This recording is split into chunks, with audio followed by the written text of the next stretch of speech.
This is really about being free to create what you want your life to look like. We each are our own hero. And how do we take the challenges that come our way and see those as the birth process of us becoming heroic? Can you meet that judgment that ultimately will surface with neutrality? This is the Wall Street Coach Podcast with Kim and Curtin. Welcome back, everybody, to the Wall Street Coach Podcast with me, Kim and Curtin, and Lucas Peterson. We are very lucky today to have a very amazing human being with us and an incredible trader and an incredible pro poker player, Ray. And Ray, I don't know if you'd like to use your last name, so you tell, is it okay for us to say your last name here? Okay. Yes, it is, yes. Okay. You are known collectively on the internet as Confessions of a Market Maker, as your partner JJ is. But if people want to find you right out of the gate, tell us where they would find you on Twitter. Yeah, it would be at All Day Ray on Twitter. That's a handle. I change the name sometimes just to be funny, joke around. Yeah. It's a cannoli fingers right now. But yeah, my full name Ray D'Argenio. It's a tough day. We're recording on St. Patrick's Day, and so just remember your Italian friends out there. It's not always the best of days to be Italian. Yeah, today's the day you want to be Irish. Yeah. Even Lucas has on his green. Yeah, I got on my green. My wife's she's Irish, so sorry, Ray. No, I joke around. I do have a little Irish blood in me. So do you? Happy St. Patty's Day, guys. Happy St. Patty's. Got it. Pleasure. And as I said before we started recording, I'm wearing this hat. It's not a hat I can really get away with much in Hawaii, but in honor of Ray and his cool style, because he's got that kind of metrosexual style going on, and I had to honor him today with my fancy fedora. So yeah, for those listening, it's a camo fedora. Exactly. It's very sexy. Thank you. I love it. I endorse it, Kim. Thank you for the kind words. I just hope I can, it's funny because we when me and you talked last time, Kim, I was joking, you got Matthew McConaughey on the podcast. It just set me up. How am I supposed to, I know I wasn't exactly after, but it's just an honor to be on so many good people, including JJ, my co-host, yes. Brian Lee, who I have so much respect for, and all those. I've enjoyed everyone and what you guys are doing, filling a niche in trading. And it's awesome to be here to talk with you guys. Thank you so much, Ray. It's you absolutely can handle coming on after Matthew McConaughey. If anybody could, Ray, it's you. Yeah. Why don't you tell people how we met and our story so they have some context? Yeah. I think we first met probably almost a year ago now. I want to say it's probably either April or May. You invited me on your Steady Trade podcast that you host with Tim and Steve, yes, Tim and Steven. And that's how we first introduced to each other. We, started talking a little bit. I took some coaching with you, so we got to know each other fairly well, I would say. And that's how we really first met. I invited you on our podcast. We've stayed in touch, and I just would think we have a good relationship, and I could consider you a friend and a mentor, really. Oh, thank you, Ray. I consider you a friend as well and a mentor around trading for sure. You haven't taught me poker yet, though. I'll just remind you that is still an outstanding favor you're going to do for me because I definitely want to learn. But we also have had a couple of professional conversations just around navigating relationships and people and men and women of integrity or the lack thereof. And I have been so grateful that we got so close so quickly, so that as within any industry, as within any collective of people, there are going to be people that don't all play, kind of by the levels of integrity that I know you have, Ray, and that I have. And, just being able to have you as a sounding board a couple of times has been really great for me to just know how to navigate different things I bumped into. And you've been around this industry and around the poker industry for a long time, so you've probably seen a lot. What do you think on your journey has been able, do you think when you first started out, how old were you when you started to play pro poker? Pro poker when I was officially able to, 24. Wow. And so I'm 29 now. But I did play for, like a semi-professional, I guess. So I held a job, I held a sales job, but I was playing poker on the side. I mean, ever since I was probably like 17, Wow. 17, 18, like on a serious note. Wow. And Yeah. what do you think? Do you think that world educated you around kind of the ways of the world? What did you find as, you're still fairly young, but even back 4 or 5 years ago?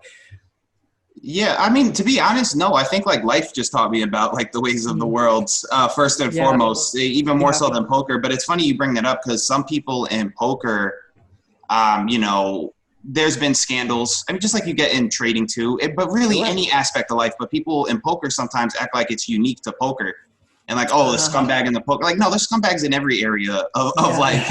Yeah. No matter where you go. But I didn't really learn that from poker. But as me and you have talked plenty of times, Kim, what poker has taught me about life was the valuable asset that poker brought to me. And I think that's probably why I was attracted to poker. If we're going to get like on like a spiritual type of level, right? It was Totally. about like how to, because the same leaks I had in my poker game, and that if I really wanted to succeed in poker, I would have to fix those mistakes that were prevalent in my like personal life as well, if that makes sense. Wow. Did you think you expected that when you started to go down the road of poker?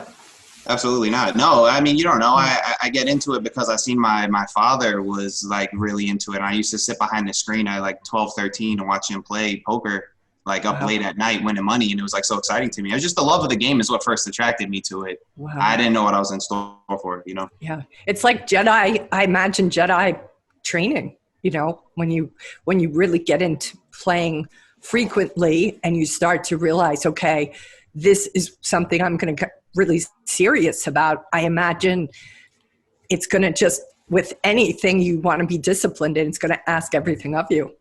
Yeah, for sure. And I think my desire to want to like make that my like profession, I never had like dreams of like working a job or something. I guess I'd probably say like my first dream was being like an NFL player. Then once we realized I wasn't athletic enough, like, and that wasn't going to be serious, it was like, oh, I could lean on poker, right? Like, especially during those days, people were making really good money playing poker. Wow. And so, yeah, that was kind of like I felt like it was like my calling. And if I wanted to make that, right, I had to, it didn't matter how painful looking in the mirror was, I had to, if I wanted to do that. And so I was like, almost felt like I was like forced, you know what I mean? Yeah. But, But I think that's also, in other conversations, you had me on your podcast a while ago. And I remember we talked about this statement that I said about, I'd rather have truth over comfort. And you were like, holy crap, that is me in a nutshell as well. And so I think that that's just how you're built, Ray. You're somebody who will always go underneath what's comfortable to get to the root of the matter. Be it poker, be it trading, be it life. I think it's just a way of living. Yeah, no, absolutely. 100% agree. 100% agree. Yeah. So take us through, okay, you're in poker. What kind of precipitates the transition into trading for you? Yeah, well, I was thinking of transitioning out of poker for a good while. I'd even go as far as saying like a couple of years. I was like, okay, because like poker is increasingly getting more and more tough due to various reasons. Legality, software improvements, people just getting better at the game. And so I guess in traders terms, right? So for traders to understand, the edges is diminishing in poker as the years go on. And so it's like, okay, like what am I going to do? I don't have no jobs to put on my resume really, or there's going to be a huge gap in my resume. I'm not making the type of money that I want to make. What am I going to do? Or like the ceiling is getting smaller. And so like, you always hear it's like, oh, well, poker players make good traders. And I've always dabbled in trading a little bit, probably first in like 2017-ish. But I never considered it a career. So that would lead me into, okay, let me search online. Let me see where some good resources to learn. And then I stumbled upon meeting Steve. I stumbled upon meeting JJ. And we all kind of like clicked. They threw me out with an idea of starting a podcast, which I was actually a little reluctant to do. Really? And JJ was like, no, man, Ray, let me take you under my wing. Trust me. Wow. I took a leap of faith, and we're here. We are, and everything's going good. I'm really enjoying what I'm doing. And, You're such a natural podcaster. You're such a natural. The first time I watched that show, I was like, who are these guys? These guys are like like you guys were born to be podcasters. You really both are. You're both really good. And okay, you just recently scored Mark Cuban, so holy mackerel, dude! Like, I'm amazed you're coming on my podcast after you got somebody like him. So, tell us about Mark Cuban. I watched that podcast, Ray, and I never have seen that man smile as much as he did in your podcast. I was like, I think he's a nice guy. I don't know if I ever thought I'd want to hang out with him, but after your podcast, now I do. So how did you score that, man? Yeah, well, I got a shout out to my boy Dan behind the scenes. He's at Value and Time on Twitter. Follow him. He's a good follow on Twitter. He's been handling a lot of like the networking and like grabbing guests, and he did a great job. He's been landing us some really good guests, and he landed Mark Cuban for us. And it was awesome, Kim. Like once I saw him smiling and laughing in the beginning, it like eased the tension, and I was like, all right, that's why I guess I'll give the strategy away for the podcast. But that's why I like opening up, like trying to be like light and humorous and joking, because you want to get the guest in a light mood. You want to get the best out of them. So throw in a little joke, get them like happy and whatever. And so, it went great. And he was really so nice, so gracious. It was a great time.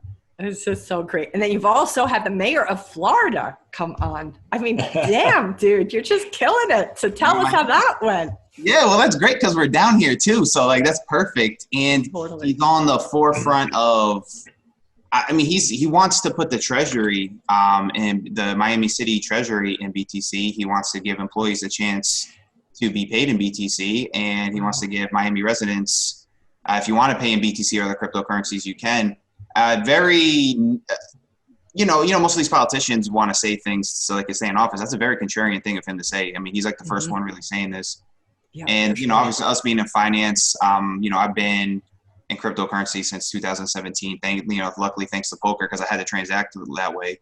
And it just makes a lot of sense to me. And I think like of a lot of our community, a lot of our listeners, and we were able to land him, and he was such a nice guy too, like great guy. Fantastic. That is just awesome. Absolutely fantastic. Well, I think there's an art form to putting people at ease, and I believe that you have that, and so does JJ. And the way you both like really welcome people in, it puts their defenses down and makes them feel safe, and allows them to really share some of what's going on for them. Yeah, for sure. No, I agree. And, thanks for the kind words, and definitely shout out to, JJ. He's, I couldn't do it without him for sure. I wouldn't be here if it wasn't for him. I don't understand a lot of times with podcasts, like, when I was preparing for the Mark Cuban one, he went on another podcast recently, like right before ours, and that people were almost being like, combatant with him or asking him very challenging questions. It's like, man, like you're in good space here. You know what I mean? Like relax. It's not. Yeah. Well, I think, a lot of that is that, what is it called? The click culture, like people are trying to have something happen that's very dramatic to get a lot of eyeballs. But I'm of the opinion that, better to have the trust with all the people that potentially feel safe to come back on, because you want people to keep coming back on. It's not, if it's all about the gotcha, it's like, what is that about? I'm not a journalist. If you're on a podcast, you're not a journalist. You're a person who's, trying to understand somebody's perspective. So I'm so glad that it's not. Yeah, we're not investigative journalists. Exactly. Minutes. Yeah. What is this? 2020? Is this 60 minutes? No. Yeah. Take it easy. Yeah. No, because I want Mark Cuban. It's not even good strategy. Like, let's say I even don't like Mark Cuban, right? It's not even good strategy for me to be combating with a billionaire, someone who can make my life hard or easy. You know what I'm saying? Like, just use your brain. Exactly. That's not where I thought you were going with it. I thought you were just like, it's not a good strategy for like having a conversation. But but you're right. He also can make your life miserable. Yeah, well, I think this is a big point. And I think this is something me and, Kim, we've talked about. I look at everything strategical, right? And it's like, it stemmed from poker, and I almost thought it was a problem, but now I really embrace it, right? It's like, I even like, I'll try and figure out a joke with my friend. He'd be like, oh, that goes good in the microwave for 45 seconds. I was like, no, 51 seconds. No, like I'm optimize everything. Yeah. Like, Yeah. you know what I'm saying? And it's like same thing with the, I was talking with JJ with the mayor of Miami. Like let's say like even what he's saying about Bitcoin and like bringing finance to Miami is he doesn't even mean it. He's just lying through his teeth. It's good strategy. It's good political strategy, in my opinion. Like he's seeing the future and where the future is going to go. He's going to get the younger vote, et cetera. So it's like I look at everything in these terms, right? And like because that side of your brain doesn't turn off, and so people think they can be undisciplined in their lives and then be disciplined when it comes to trading. Right. No, you don't turn it on and off. It's a way of life. 100%. Yeah, it's a really good point. God, I can't wait till we gotta have to get Ray the Judgment Index, Lucas, because his big picture score is undoubtedly probably really strong. Yeah, absolutely, for sure. Yeah, I'm surprised you haven't had him do it yet. I know. I don't know why I haven't done it, but we'll have to loop you into this. What is this, or is this going down a different route? The Judgment Index is just an assessment that recently Lucas and I in the past year have gotten certified in. It's a very unusual index that allows us to measure and the individual to see 70 different versions of their judgment. And one of the top 3 scores besides work ethic and people skills is a big picture capability. And I have a very strong big picture capability, but I sense you do too, Ray. Yeah. Awesome. From 49 seconds to 51 with the popcorn.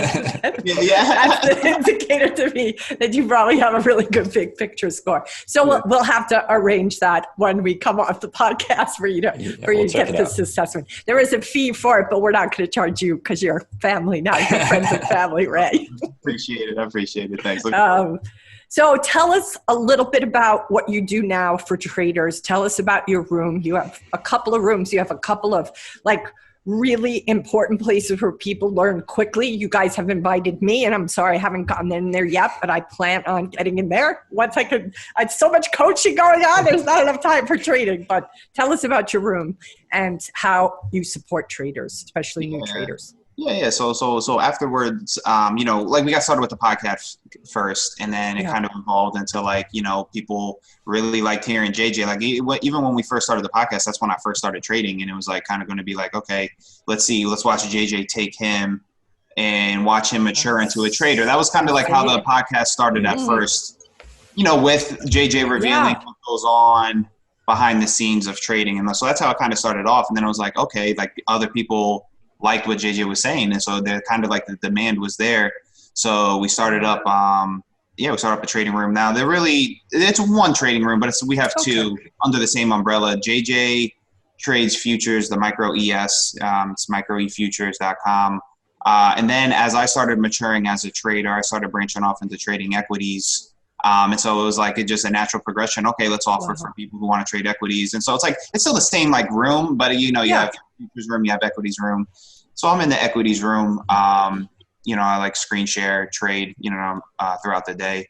And it's a pleasure. I really enjoy the community. Like the one part I think I like more about trading than poker is the communal aspect. I think it's poker can be very lonely. It's just you. Yeah. Yep. And all dependent on you, like in the room, we can all take a same trade together. I'm not saying that we always do, but it's like, you have different eyes. It's like you have more eyes that are seeing the market, and not just me, but then I have he's a good trader. Oh, he's looking at that. Let me take a look, or, whatever the case may be. It's a really enjoyable community. Who do you feel is ideal for that community? Would it be a beginner trader or a little bit further down the road than a beginner? Honestly, we welcome everybody. We have people who trade different styles, different, sized accounts, et cetera. I just really look at us as a community. Like we welcome everybody, even if you're totally different than me. It's a community. That's why I say it. It's not like, if you want to come in and learn from us and ask questions, sure, absolutely. I'll help you. 100%, JJ too. But if you want to come in and just like hang out and post your trades, or just come in, and joke with us. Yeah. You can probably sense with me, like I joke a lot. So we have a lot of fun. That's awesome. That's how it is. It's just a community of traders. And if you want to come and learn, phenomenal. That's awesome. And what time of the day does it start? I mean, the room's always 24/7. We have a Discord room, so the chat is always going. But yeah, we Zoom screen share from market open to market close. Beautiful, beautiful. All right, and if they want to find that room, what is that? Is there a Twitter handle for that? I'm in Equities ETC. Okay. So equitiesetc.com. Search it on Perfect. Twitter. Perfect. We'll put this in the liner notes. We'll Awesome. make sure they're there. And what would you say is the most surprising thing transitioning from poker into trading for yourself? What's the most surprising thing you've discovered about being a trader? The most surprising thing? Mm-hmm. Man, I don't know if this is a good or bad. I think poker players are. I think the poker players are a little sharper, I think, than traders in general. Overall. Yeah, I think so. Yeah, I think if some of the top trader or poker players came over to trade, they would absolutely crush it. Wow. Absolutely crush it. Yeah, I think it's due to the background of people who approach these different pursuits. I think like with a lot of retail traders, there are people who are not like gamers, people who are not maybe like 9 to 5 type of workers, and getting like. It's just a totally different sphere. It's just totally different. That's why I remember I told Brian, who you've had on your podcast, off air. I told him he would be a better poker player than me. Like if he pursued poker, this guy would have crushed poker.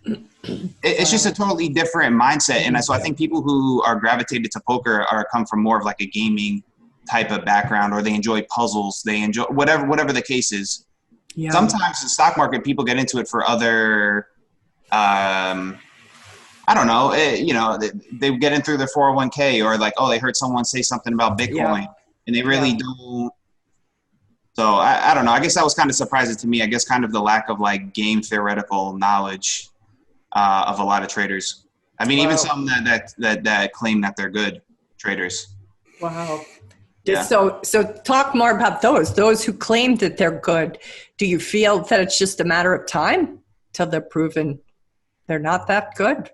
I think, well, okay, I guess like, I guess maybe to get more like detailed, like I think like poker is, you're forced to think in like theoretical terms, and especially like probabilistically in like game theory, which is not taught in trading, and which I think is highly valuable. And like my favorite trader of all time, Ed Thorpe, he's really like the founder or the godfather of all these principles of probability theory and game theory. Yes. But you know what he did before trading? He was the inventor of card counting. He also beat roulette.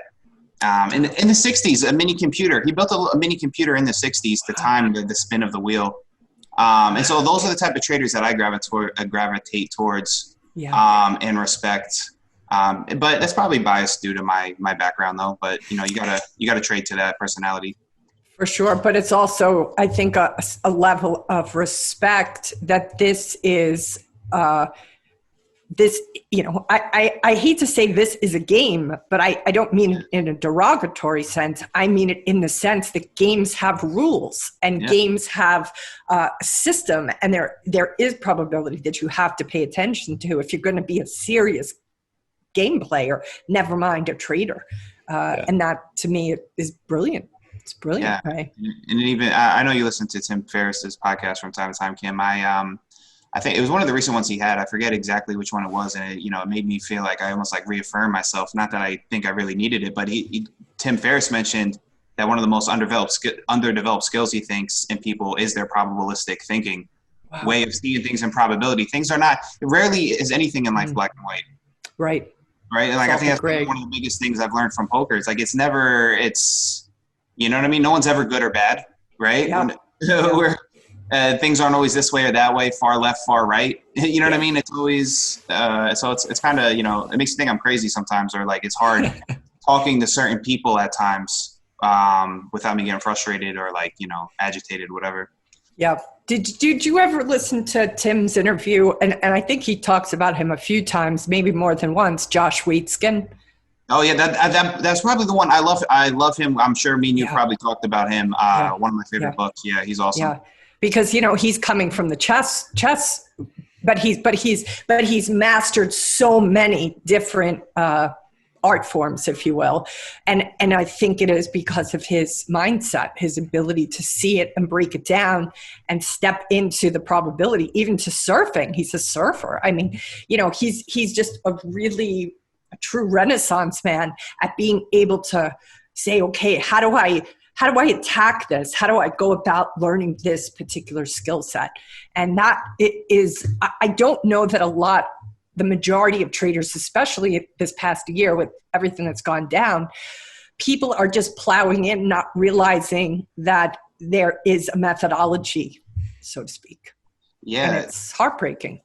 No, for sure. I mean, and that's probably been going on for a while anyway. True. I mean, the guy, Josh Waskin, probably one of the, him, it's funny, we bring him up, someone like Ed Thorpe. I find myself, the people I gravitate towards are not just good at one thing, they're good at several things. And it goes to like this whole thing I believe in, Kim. Another thing we've always talked about, how you do one thing is how you do all things. I think like if you can like learn how to do something good, you just got to learn how, let's say for example, like, okay, I was able to be good at poker, right? Knowing how poker is relatable to trading, knowing how trading is relatable to podcasting, or how podcasting is relatable to me writing. Like there's ways all these things interconnect. You just have to know, or it's about the process, probably. The really process. Yep, more for sure. It's more about your process, and processes are translatable to no matter what you do. Yeah. This morning, guys, I mean, how are these guys good at everything they do? Exactly. It's got to be the process. Yeah. This morning, Stephen and I got to interview Mariana, who is the first woman millionaire trader from Sykes's collective. Mm-hmm. And she's 20 years old, incredibly humble, incredibly, but she talked about it's the process. I got that from her right away. How is she able to do this in such a short amount of time, 2 years? Because she is very process driven. She talked about how she was in sports, how she was in school. She's like, it's always been the process. And so she just took that process and bam, plugged it in here. And she said she looked for her personality. That was the other thing that really hit me. She looked for her personality in the trades. She never took anything that she felt wasn't her personality. So that is all process, right? It really is. No, and it's not a surprise, right? If she was a good athlete, if she was a good student, all the same skills translate over. All the same. For sure. Yep. For sure. Lucas, I've been talking so much, I haven't let you get a word in edgewise. That's sorry. Okay. That's what I'm here for. I'm listening. I like to pick up little bits when I can. But yeah, I wonder, Ray, like what are the biggest things that you see, like the connections within like poker and trading? Like, and what's it like? I guess what's it like sitting? I've played poker, but not like competitively. But when you have a ton of money on the line. And you're sitting across from somebody else, is that really different than when you have a ton of money on the line in a trade, besides the fact that you can like hit your stop and not have to lose all your money? Yeah. Well, no, I mean, you nailed it on the head, Lucas. I definitely like trading is way calmer for me. Trading is like my adrenaline's not pumping as hard, right? Because I can put in a stop. Yeah. I can mitigate my risk. If I'm in 90% favorite on the turn, Lucas, right? And me and you got all our money in the middle, I'm still going to lose 1 out of 10 times. It's still up in the air. You know what I'm saying? And I can lose all of my money, not just a little bit. I can't put a stop on my on the all in. And so like poker is definitely higher variance. It's a higher variance game. And so I enjoy the lower variance nature of trading. I really enjoy it, actually. It's a much better way to live, to be honest. Like my swings are not as big, not even close. Yeah. I think to the first question about the similarities, the first striking one is like they're both gambling, really, at the end of the day. So gambling principles, it doesn't matter what you do. It doesn't matter if I'm sports betting, trading, playing poker, roulette. Gambling principles are going to apply, like risk management principles. And so like I guess the key for me is like I didn't have to relearn that like a lot of new traders that come in. I didn't have to learn risk management, which is probably more important than the technical aspects, honestly. So I came in with that. I just really had to get like my my style of trading, how do I want to trade, the technical aspects, learning the charts, et cetera, but that stuff's not that difficult. I think, the risk management part, that's huge. So like that seems like a huge advantage that I feel like I don't think about often for people who are like professional gamblers to come in, because you basically know how the casino works and you are just becoming your own little casino as long as you can manage the risk, right?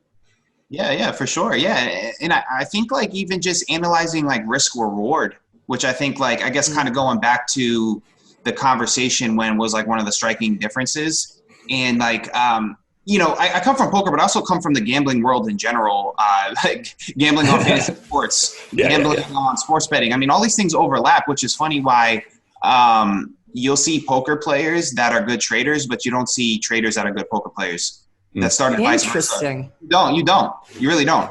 And what is the reason? What is the reason of that? It's different. It's a different, like, I don't know. I guess it's independent on the trader, I think. Right. But I mean, especially if you're like a larger trader, like you have a lot more influence on what goes on. You know what I'm saying? I mean, or if we're talking about like hedge fund type of thing. Yeah, I gotcha. You see what I'm saying? Like the game is actually here. And like if you have certain, you know, like think about someone like Turney Duff, who I know you guys know. And Turney, and I love Turney to death, but Turney would even tell you he wasn't the best trader. But Turney knew the other 5 guys in the healthcare mafia. He knew when they all were going to buy. Yep. So you know what I mean? So like certain principles these guys don't even have to think about. Yeah. At least we're talking on a large scale. And so I think like analyzing risk versus reward, I think is hugely important as far as like identifying like an entry point for a trade. Let's say this, right? Like you want to identify entry points, you know, theoretically, right, that have low risk but a high ceiling. Mm-hmm. Oftentimes you see guys that are taking it might be a high ceiling trade, but it's also high risk. Mm-hmm. Maybe I'll wait. Or it's like, okay, maybe you have a low risk trade, but the upside isn't that good. Maybe save your capital, you know, save the bullet for a more opportune scenario. And I don't know. I just don't hear a lot of traders talk in this manner. And I think it would probably be beneficial if you thought like this. Do you think traders should learn how to play poker first? See, here's the tough thing. If you want to do it for the right reasons, right, Kim? So do it for the learning process that you want to sharpen your game theoretical knowledge. You want to improve as a trader, right? Like you want to learn about yourself. I wouldn't go into it expecting to make money. Poker is especially if you're playing at a high level, poker is going to be tough. If you want to do it for fun, do it for fun. But it's I think the amount of studying and effort it takes into poker nowadays is probably not worth it like if you want to like something to pursue. Yeah. But I just mean to just see if you've got the discipline or if you've got the respect for risk management that perhaps you could, you know, I feel like people who come into trading, they can get away with trading badly sometimes for a long time if they keep their trades low and not necessarily learn what is necessary to go to the next level. But I'm kind of curious, is poker going to be harder core on them to slap their hand and get them realizing, wow, I really am not being as strategic as I should be? That's a good thought, Kim. And I think that's true for sure. Like poker is definitely way more unforgiving. I think the point that you're saying, like bad traders can win for a long time. I mean, especially in bull markets. Yeah, right.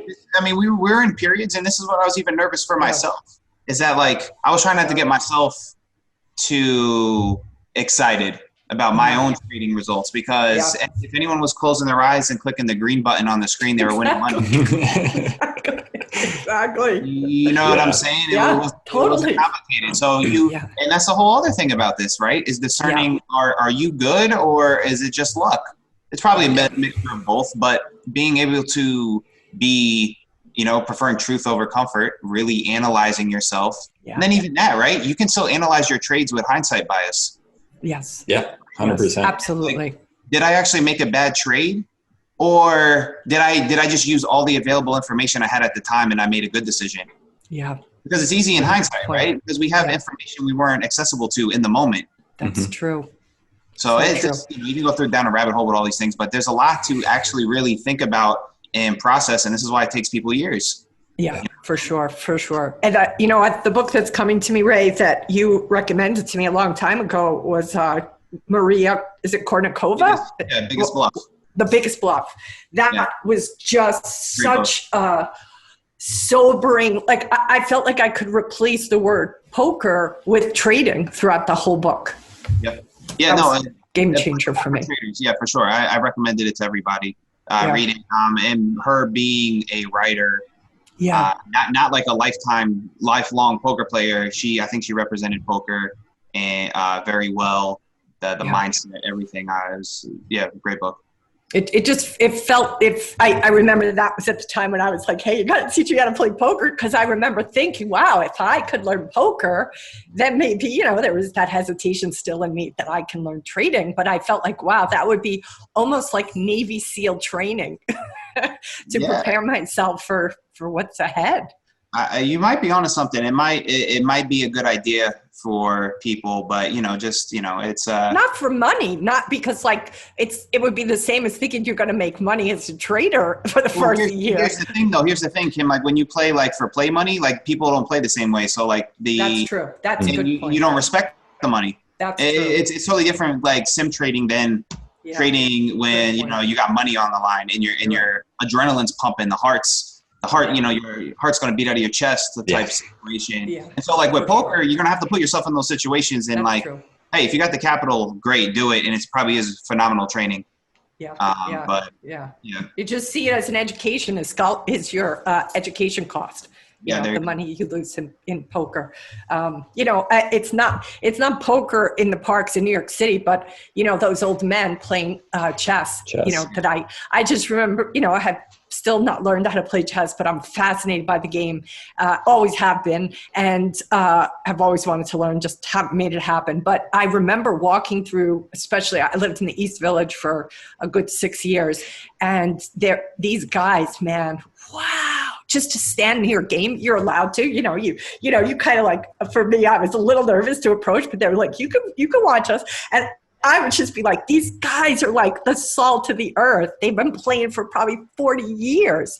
And to just see that go down and the way they think, and I mean, I know you can't hear somebody think, but it feels like you can because they're so into that little, too bad there aren't poker games like that in the parks, a chess game. Speed poker games. Yeah. That'd be a good idea. But I don't know how popular it would be. Well, these were not speed chess games. These were hour-long games that these elders would have, even in the middle of winter. That scene at the end of The Queen's Gambit when she's in Russia and she walks through that park with all the old guys playing the chess?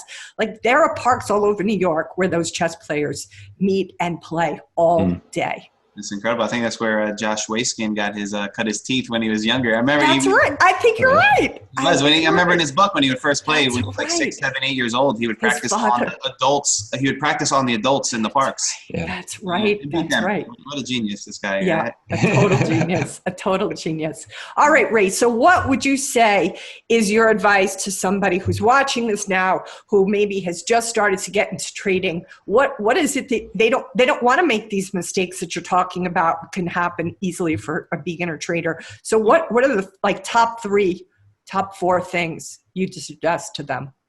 I think one, take your personal development very serious. I think I'm a practitioner of Eastern philosophy. I think, it's funny, I was gravitated towards that because I was looking for an edge. Maybe my pursuit of it wasn't really pure, right? It's I wanted who's to judge that, Ray? No, yeah, maybe it is pure to want to get better at your game. I mean, how much more pure can it be? Yeah. So I was looking for an extra edge to. I'm okay, if I'm reading about all these things, this can help me be more in control of myself, think clearer, etc. Let me do all that. Well, obviously, in turn, I've come to I think practice it in the right manner now and have respect for it and just being a genuine human being and trying to realize myself. I think that's been highly beneficial for me. Maybe not for everyone else, but that would be my advice. Go really dig deep into personal development.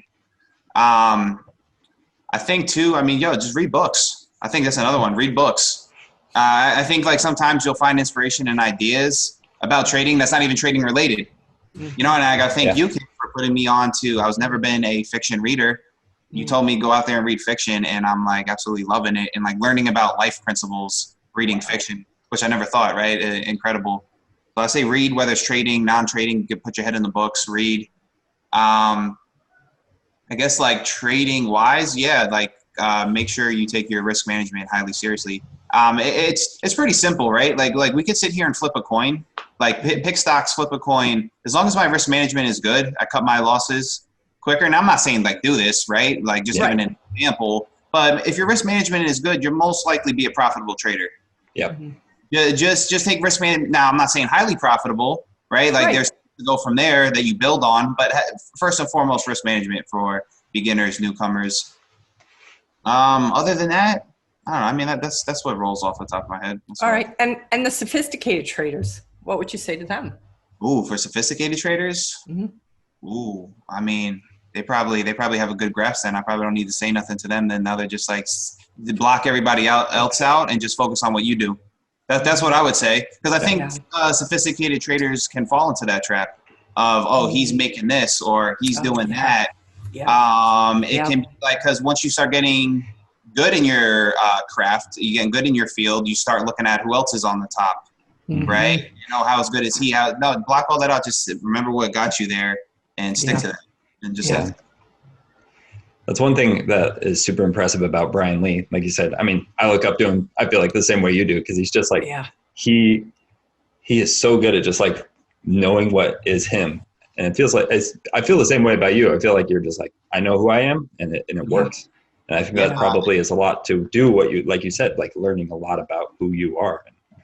Yeah, Lucas, you nailed it on the head, man, for sure. It's, and I haven't always been like this. I mean, Kim is a big reason I think I've learned, a huge reason to help me understand certain things. I think, for lack of a better term, come to certain like enlightenments about myself.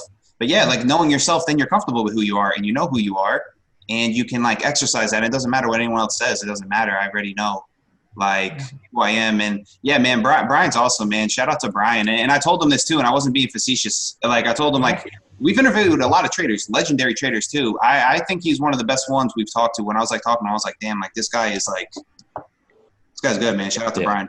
He gets it.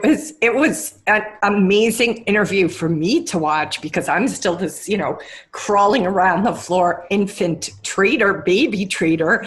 And I listened to your interview with Brian, Ray, and I walked away from that really getting things that I did not get before. It was Brian, it was you and JJ. Each one of you taught me something in that interview. It was a powerful interview. I'll never forget it. And for me to not even be sophisticated to understand the language, and yet I knew what was going down in that interview, was so rare.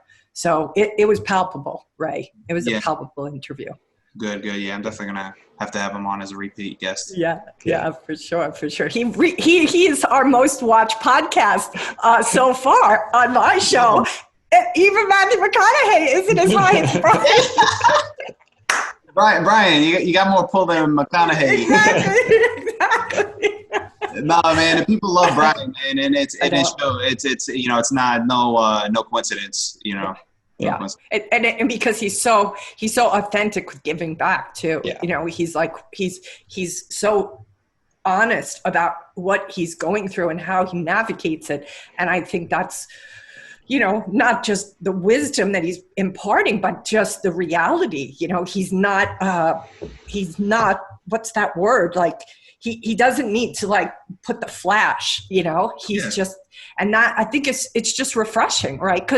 Because I think having that out there, which is understandable, I don't even want to make the flash wrong, but I think for people, especially new traders, the flash can be a little intimidating. It can be a little bit, overwhelming. Like, oh, I could never be that, and because that is not his style or signature, I just think he opens up the door to a greater group of people being able to like come in and consider themselves, what could I do this? Can I put this discipline in place? Yeah. And I think you do that too, Ray. And I think you and JJ do that, because there is that sense of, there isn't that bravado or that sense of, we're better than. And so that it encourages people to feel like, oh, it's okay for me to come here. It's huge. Yeah, it is. I mean, you want it to be welcoming, you want to be genuine. And I think like anyone knows, like, you get humbled. You're in this game long enough. You get humbled. You have respect for the game. Like you might be on top one day, then you're not the next day. It could be a humbling game. And so I think like a lot of these people do others disservices by only like, I mean, people talk about this all the time, but like only showing your, the good side of trading as opposed to just a whole, and we just try to come professional, come humble, because, we both know how it is. I mean, especially JJ, and JJ's talked about this on his podcast, all his like, stuff he's been through. And so we just have a respect for the game. And I think that's another thing, tell the new traders, have respect for the game, respect it. Don't ever think What does that mean? What does that mean, respect for the game? You're not bigger than the game. You're not better than the market. You're not smarter than the market. Like, have respect for it. Just because you had 7 winning days in a row doesn't mean you're going to win the 8th and you're going to continue to win for the rest of your life. Like, you know what I mean? Like, unless you're someone who's a veteran and like been in the game, but you won't even see them act like that because they know they've taken their losses. Like, just learn how to be professional. This is treat this like a business. You're a professional. Yeah. It's not like, hey, making great trades, getting dopamine rushes and just clicking buttons. This is be a professional. Be a professional. Yeah. Beautiful. Yeah. If you don't respect it, the game will make you respect it. Like, that's something I learned pretty early on. It's like, it's coming. Yeah. I was completely wrong. No. And that's one of that's probably my biggest downfall. I think, like, especially when I was playing poker. And I've had to learn the hard way. What do they say? Like your strength sometimes is like right next to your weakness, right? And like me being like stubborn is like a good thing and a bad thing, right? And like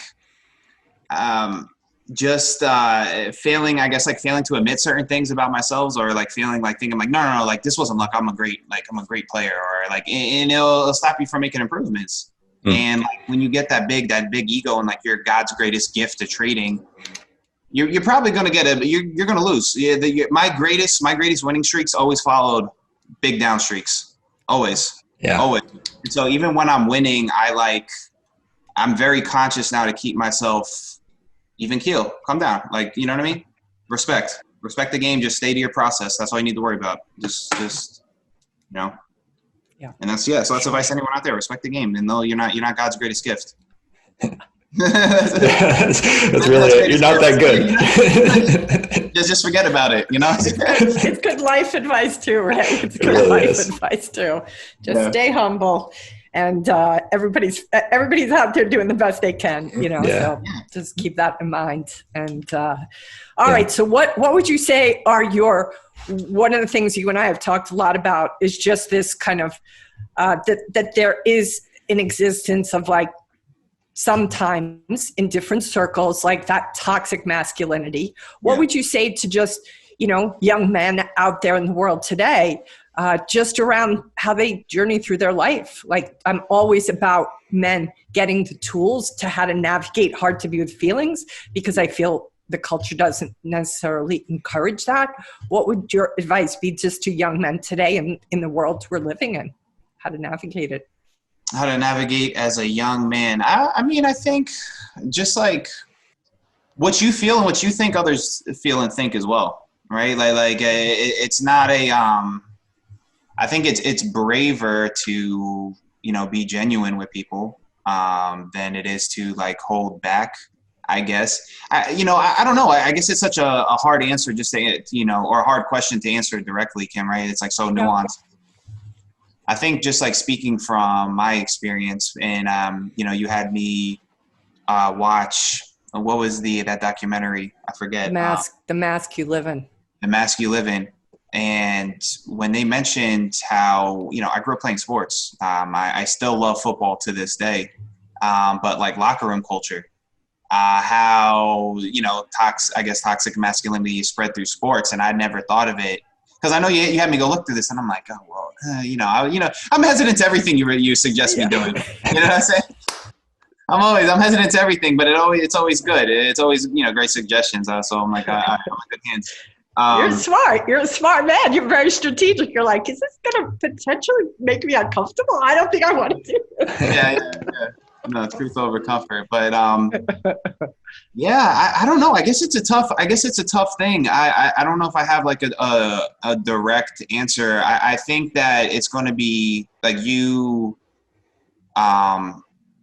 need to being trapped in your own head, I guess, like, right. Like as males, like if you don't want to like share your feelings, or if you're not even share your feelings, but there's certain things you don't talk to people about, if you live in your own head. I remember Kim just talking to you and like, hearing myself say things or out loud to someone, or seeing myself, reading my journal, right? I journal. That's one of my like huge practices, like along with meditating, like I need to journal. Cause it's seeing myself on paper. Like I'm seeing me, like this is who I am. These are my thoughts. When you think in your own head, sometimes you don't see these things, right? We all have our own blind spots, and I'm very conscious of trying to like, stay as rational, as possible. I know I kind of like going around the question a little bit, but it's, great. If you really want to, like, I think progress in life, know who you are. These are things you're going to have to do. Like it's, and we're all human beings. Like, I mean, I don't know, like I've been a student of psychology. It's always something I gravitated towards. And it's like, man, even if a guy doesn't say something to me, it's like, man, I know how you feel. Like, you know what I mean? Like, stop trying to act all big and tough. Like, you don't, like, I know. Like, it's not cool. Like, just be genuine. It's like it's not even a cool thing. So if you think it's like cool, like, you know what I mean? Like if you're somebody who's like tough, you don't got to go around telling people you're tough. Like one of those things. So true. I mean? So true. Relax. I just feel you're so authentic, and I think it's very rare for people to encounter. I think, when I think of all the people that I keep inviting to this podcast, the one common denominator is authenticity. Yeah. That's what I keep realizing. Just looking at the different people I've been inviting on, and I'm like, wow, everybody here is authentic and honest with themselves and comfortable, with their humanity and navigating that, So I see you emulating that just in how you show up online, how you show up, just every time I've interacted with you. And I think you're an incredible role model, Ray. I really do. Thank you. That means a lot. It means a lot coming from you. Thank you. It's the truth. Yeah. Any other questions, Lucas, that you have? I want to ask one more question. You talked about meditating and journaling and discipline. I want to know, like, what you have a morning routine, a nightly routine, a day. Like, what's a day as Ray look like? Yeah. No, definitely. I think routines are important for sure. I mean, especially being a trader, right? I look at this as a performance sport, right? Like Steph Curry has a routine. Tom Brady has a routine before a game, right? So, I wake up, 7 a.m. usually, if I'm maybe 7:30, it depends, you know what I mean? What time I went to bed. But yeah, I meditate right away in the morning. I'll meditate for 20 to 30 minutes in the morning. Maybe I'll have a light breakfast. Depends if I'm fasting or not. Sometimes I fast. Then literally trading the whole day, like almost in front of the computer. But I will give myself a break. I'll go for a walk around the neighborhood, something I love doing, part of one of my grounding exercises, I guess. I could also, depending on the day, and how I'm feeling, maybe there's certain things going on in my life, I'll journal in the morning before trading starts as well. If not, I'll journal at night. Every day after the gym, or every day after trading, I go to the gym. So 4 o'clock comes around, boom, I'm at the gym by 4:30. Wow, 5 days a week? Four. Yeah.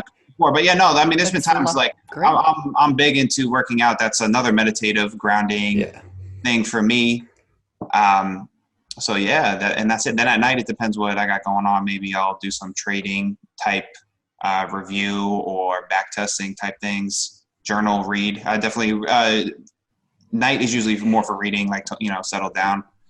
But yeah, those are It's pretty much like my routine, and I need my grounding activities. It's so easy to get off. You know what I'm saying? Like I need that, and it's of the utmost importance in my mind.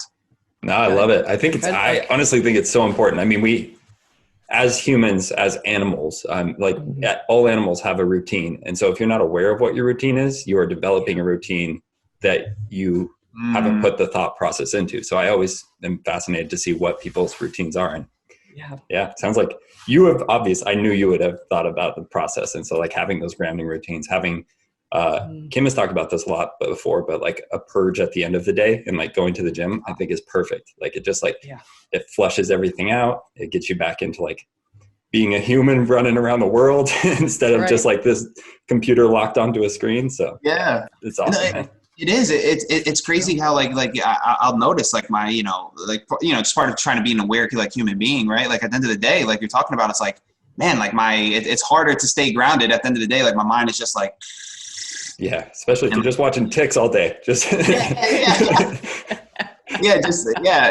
insane. It's insane. When you guys were talking to Matthew McConaughey,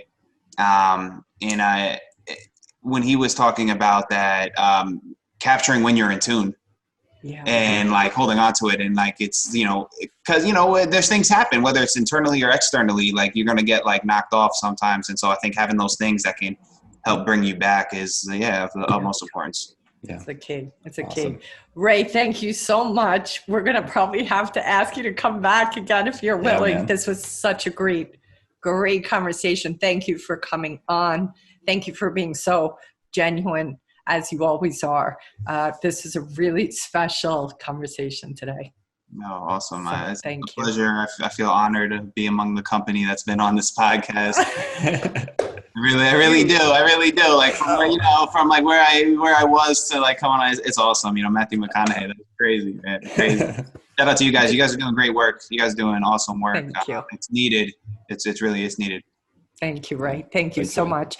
All right. Well, thank you everybody for watching us here at the Wall Street Coach Podcast. Thank you so much to Ray and for all the wisdom he's bringing to all of us. And we'll see you guys next time.